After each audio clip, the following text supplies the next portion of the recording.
Hello everyone, मैं हूं उत्तम साहू और स्वागत है आपका मेरे चैनल एजुकेशन हब पर। आज हम बात करेंगे प्रायद्वीपीय नदी तंत्र की। किसके बारे में बात करेंगे? आज हम प्रायद्वीपीय नदी तंत्र की। तो इससे पहले मैंने आपको बता दिया था हिमालय नदी तंत्र, जो कि उत्तर से दक्षिण की ओर बहने वाली जो नदियां थी, जो उत्तरी पहाड़ियों से बहकर जो आती हैं, उनके बारे में मैंने आपको पार्ट 1 में बता दिया था। आज हम पार्ट 2 की बात करेंगे, जिसमें किस बारे में है? प्रायद्वीपीय नदी तंत्र के बारे में। तो चलिए स्टार्ट करते हैं। प्रायद्वीपीय नदी तंत्र हिमालय नदी तंत्र की अपेक्षा अधिक पुराना है। समझ में आया? जो प्रायद्वीपीय नदी तंत्र है, यानी जो दक्षिणी भाग वाली जो नदियां हैं, वो हिमालय नदी की अपेक्षा अधिक पुरानी हैं। जो दक्षिण भारत की नदियां हैं, जो वृक्ष नुमा अपवाह तंत्र का निर्माण करती हैं। कैसा निर्माण करती हैं? वृक्ष नुमा अपवाह तंत्र का निर्माण करती हैं। जैसे कि जो वृक्ष की जो डालियां निकल जाती हैं, उसी तरह यह इसका प्रवाह चलता है, इन नदियों का प्रवाह चलता है। तो ये हमारा प्रायद्वीपीय नदी तंत्र है, ये वाला है जो हमारा है पूरा। इस वाले हिस्से से लेके ये दक्षिण तक पूरा प्रायद्वीपीय नदी तंत्र कहलाता है। क्या कहलाता है? ये प्रायद्वीपीय नदी तंत्र। तो हम देख लेते हैं प्रायद्वीपीय नदी तंत्र में कौन कौन सी मुख्य नदियां हैं। चलिए देखते हैं। प्रायद्वीपीय नदी तंत्र या प्रायद्वीपीय अपवाह तंत्र में ये मुख्य नदियां कौन कौन सी हैं? पहली है नर्मदा, ताप्ती, माही, गोदावरी, कृष्णा और महानदी। कौन कौन सी नदियां हैं? नर्मदा, ताप्ती, माही, गोदावरी, कृष्णा और कावेरी, महानदी। ये प्रायद्वीपीय अपवाह तंत्र की मुख्य नदियां हैं। हम अपवाह तंत्र के बारे में बात कर लेंगे। अपवाह तंत्र होता क्या है, जो हम पढ़ रहे हैं अपवाह तंत्र। तो इस इमेज को आप ठीक से देख लीजिए। अपवाह तंत्र का मतलब होता है जो पहाड़ियों की चोटियों से बहने वाली छोटी छोटी धाराएं, वो एक जगह आकर जब इकट्ठा हो जाती हैं, जैसे एक धारा ऐसे आई और एक धारा ऐसे, जो एक मुख्य नदी का निर्माण करती है। किसका निर्माण करती है? मुख्य नदी का निर्माण करती है। ठीक है, इसको कहते हैं अपवाह तंत्र। जैसे कि एक धारा ऐसे आई और एक ये ऐसे आ जाती है, ये यहाँ इस पॉइंट पर एक मुख्य नदी निकलती है, इसी को कहते हैं अपवाह तंत्र। समझ में आया? जो पहाड़ियों के एक छोर से दूसरे छोर से निकल के एक जगह इकट्ठी होती हैं और उसी लाइन में आगे बढ़ती हैं, उसको कहते हैं अपवाह तंत्र। समझ आ गया? तो अब प्रायद्वीपीय अपवाह तंत्र में ये 7 नदियां हैं, ये मुख्य नदियां हैं, इनके बारे में हम बात करते हैं। चलिए आगे देखते हैं। अरब सागर में जो गिरने वाली नदियां हैं, वो कौन कौन सी हैं? अरब सागर में गिरने वाली नदियां नर्मदा, ताप्ती और माही। कौन सी है? नर्मदा, ताप्ती और माही। बंगाल की खाड़ी में गिरने वाली कौन सी नदियां हैं? वह है गोदावरी, कृष्णा, कावेरी और महानदी। बंगाल की खाड़ी में गिरने वाली कौन सी नदियां हैं? गोदावरी, कृष्णा, कावेरी और महानदी। चलिए आगे देखते हैं। अब हम बात करेंगे सबसे पहले नदी के बारे में, नर्मदा नदी के बारे में। किसके बारे में बात करेंगे? नर्मदा नदी के बारे में। नर्मदा नदी है जो कि मध्य प्रदेश के अमरकंटक से, कहाँ से? अमरकंटक से ये निकलती है या उत्पत्ति होती है। कहाँ से निकलती है? मध्य प्रदेश के अमरकंटक से। तो यह पूर्व से पश्चिम की ओर बहती है। कैसे बहती है ये पूर्व से पश्चिम की ओर। ये वाला हमारा पूर्व हो गया और ये पश्चिम हो गया। ये वाला हिस्सा है, ये पूर्व है और ये है पश्चिम है। तो समझ आ गया ये कैसे बहती है? पूर्व से पश्चिम की ओर। कैसे बहती है? पूर्व से पश्चिम की ओर, इस डायरेक्शन में। इसकी लंबाई क्या है? इसकी लंबाई है 1312 किलोमीटर। कितनी है इसकी लंबाई? 1312 किलोमीटर। ठीक है, इसकी लंबाई है 1312 किलोमीटर। नर्मदा नदी उत्तर में विंध्याचल पर्वत और दक्षिण में सतपुड़ा पर्वत। कौन से? उत्तर में विंध्याचल और दक्षिण में सतपुड़ा पर्वत के बीच भ्रंश घाटी। कौन सी?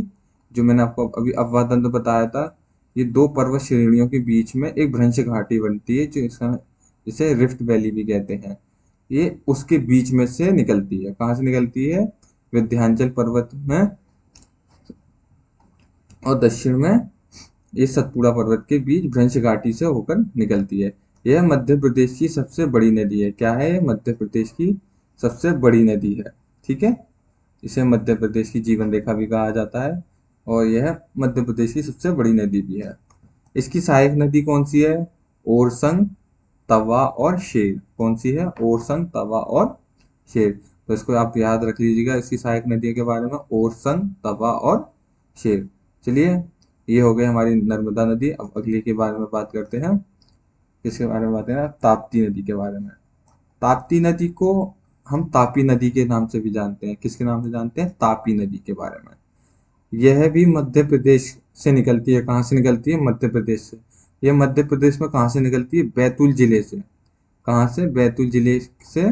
और उसके पास एक सतपुड़ा पहाड़ है, वहां से निकलती है। सतपुड़ा पहाड़ी से यह निकलती है।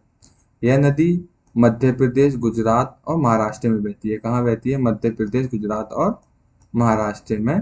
उसके बाद ये कहाँ जाकर गिरती है? अरब सागर में।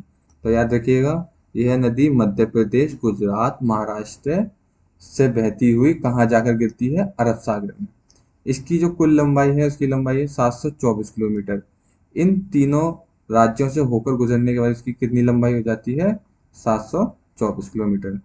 तो इसे अच्छे से देख लीजिएगा। ये किस पहाड़ी से निकलती है? सतपुड़ा पहाड़ी से। ठीक है, किस पहाड़ी से निकलती है? सतपुड़ा पहाड़ी से। चलिए अगली नदी के बारे में बात करते हैं। अगली है माही नदी। इसका उद्गम भी कहाँ से होता है? इसका उद्गम भी होता है मध्य प्रदेश से। मध्य प्रदेश से इसका उद्गम होता है। भारत के किस राज्य में माही नदी का उद्गम होता है? मध्य प्रदेश से। किस जिले में? धार जिले के पास। धार जिले के पास विंध्याचल पर्वत श्रेणी के से इसका उद्गम होता है। कहाँ से होता है? विंध्याचल पर्वत श्रेणी से इसका उद्गम होता है। यह मध्य प्रदेश, राजस्थान और गुजरात से बहते हुए खंबात की खाड़ी में गिरती है। कहाँ गिरती है? खंबात की खाड़ी में गिरती है। यह मध्य प्रदेश, राजस्थान और गुजरात से होकर कहाँ जाती है? खंबात की खाड़ी या अरब सागर में गिरती है। इसकी कुल लंबाई 538 किलोमीटर है। कितनी है? 538 किलोमीटर। माही नदी भारत की एक ऐसी एकमात्र नदी है जो कर्क रेखा को 2 बार काटती है। कैसे काटती है? कर्क रेखा को 2 बार काटती है। ये आपको ये दिख रही होगी, ये गुलाबी लाइन से। ये तो ये कर्क रेखा को 2 बार कैसे काटती है? कर्क रेखा ऐसे सीधी में जाती है। कैसे जाती है? सीध में ऐसे जाती है। ये सीध में इस तरीके से काटती हुई जाती है। तो माही नदी ऐसे है। आप इधर देख लीजिए, माही नदी ऐसे गोल घूम जाती है। एक तो जो कर्क रेखा है वो ऐसे निकलती है। तो एक इस पॉइंट पर काटती है और एक इस पॉइंट पर। तो भारत में एकमात्र एक ऐसी नदी है, माही नदी, जो कर्क रेखा को 2 बार काटती है। ठीक है, इस पॉइंट को अच्छे से याद रख लीजिएगा। जो माही नदी है वो कर्क रेखा को कितने बार काटती है? 2 बार काटती है। तो चलिए अगले के बारे में बात करते हैं। अगली है गोदावरी नदी। कौन सी है? गोदावरी नदी। इसके बारे में देख लेते हैं। यह प्रायद्वीपीय भारत की सबसे लंबी नदी है। यह कौन सी है? यह प्रायद्वीपीय भारत की सबसे लंबी नदी है। इसकी लंबाई कितनी है? इसकी लंबाई है 1465 किलोमीटर। कितनी है? 1465 किलोमीटर। याद रखिएगा, इसकी प्रायद्वीपीय भारत की सबसे लंबी नदी है। ये भारत उत्तर भारत की सबसे लंबी नदी कौन सी है? गंगा है, जो कि कहाँ से निकलती है? ये उत्तर भारत के पहाड़ियों से निकलती है। गंगा नदी कहाँ से निकलती है? उत्तर भारत की पहाड़ियों से। और यह प्रायद्वीपीय भारत की सबसे लंबी नदी है। ठीक है, यह महाराष्ट्र के नासिक जिले से त्रंकेश्वर से निकलती है। कहाँ से निकलती है? त्रंकेश्वर से निकलती है। कहाँ से? महाराष्ट्र जिले के, महाराष्ट्र के नासिक जिले के पास से। ठीक है, यह दक्षिण पूर्व की ओर बहती है। कैसे बहती है? यह दक्षिण पूर्व की ओर बहते हुए बंगाल की खाड़ी में गिरती है। ठीक है, कहाँ गिरती है? बंगाल की खाड़ी में गिरती है। ये किस तरीके से बहती है? ये ऐसे बहती है, ये दक्षिण पूर्व की ओर। ठीक है, ये दक्षिण पूर्व की ओर बहती है और कहाँ जाके गिरती है? बंगाल की खाड़ी में। इसकी सहायक नदियां कौन कौन सी हैं? इसकी सहायक नदियां हैं पेनगंगा, इंद्रावती और प्रणहिता। कौन सी है? पेनगंगा, इंद्रावती और प्रणहिता इसकी सहायक नदी है। तो इसको आप अच्छे से देख लीजिएगा। अगली के बारे में बात करते हैं। अगली है कृष्णा नदी। कौन सी है? कृष्णा नदी। इसके बारे में बात करते हैं। यह प्रायद्वीपीय भारत की दूसरी सबसे बड़ी नदी है। याद रखिएगा, प्रायद्वीपीय की बात कर रहे हैं। किसकी बात कर रहे हैं? उत्तर भारत की नहीं, प्रायद्वीपीय भारत की दूसरी सबसे बड़ी नदी है। इसकी कुल लंबाई कितनी है? 1400 किलोमीटर। इसकी कुल लंबाई कितनी है? लगभग 1400 किलोमीटर। इसका उद्गम कहाँ से होता है? महाराष्ट्र के महाबलेश्वर के पास से। कहाँ से होता है? महाराष्ट्र के महाबलेश्वर के पास से। यह महाराष्ट्र, कर्नाटक, तेलंगाना और आंध्र प्रदेश से बहते हुए बंगाल की खाड़ी में गिरती है। यह किन किन राज्यों से होकर गुजरती है? महाराष्ट्र, कर्नाटक, तेलंगाना, आंध्र प्रदेश। किन किन राज्यों से? एक बार और देख लीजिएगा, महाराष्ट्र, कर्नाटक, तेलंगाना और आंध्र प्रदेश से। फिर ये कहाँ जाकर गिर जाती है? बंगाल की खाड़ी में जाकर गिर जाती है। इसकी सहायक नदियां कौन कौन सी हैं? एक है तुंगभद्रा, कोयना और भीमा। इसकी 3 सहायक नदियां हैं, तुंगभद्रा, कोयना और भीमा। ठीक है, ये याद रखिएगा, कृष्णा नदी जल विवाद है। कृष्णा नदी यह क्यों है? कृष्णा नदी यह जल बंटवारे से संबंधित है। किससे है? जल बंटवारे से संबंधित है। और ये किस किस के बीच चल रहा है? आंध्र प्रदेश, महाराष्ट्र और कर्नाटक के बीच चल रहा है। किन किन के बीच चल रहा है? आंध्र प्रदेश, महाराष्ट्र और कर्नाटक। और ये कब से चला आ रहा है? 1957 से। कब से चला आ रहा है? 1957 से। जो ये कृष्णा नदी जल विवाद है, ये जल बंटवारे को लेकर है। ठीक है, इसमें महाराष्ट्र को 570, आंध्र प्रदेश को 700 और कर्नाटक को 800 के भागों में से बांटा गया है। कितने भागों में बांटा गया है? 560 महाराष्ट्र, 700 आंध्र प्रदेश और 800 कर्नाटक को बांटा गया है। ठीक है, ये बंटवारा ही इसका विवाद है। ठीक है, इसको याद रखिएगा। अगले के बारे में बात करते हैं, महानदी के बारे में। किसके बारे में? महानदी। ठीक है, महानदी छत्तीसगढ़ उड़ीसा की मुख्य नदी है। किसकी है? छत्तीसगढ़ और उड़ीसा की मुख्य नदी है।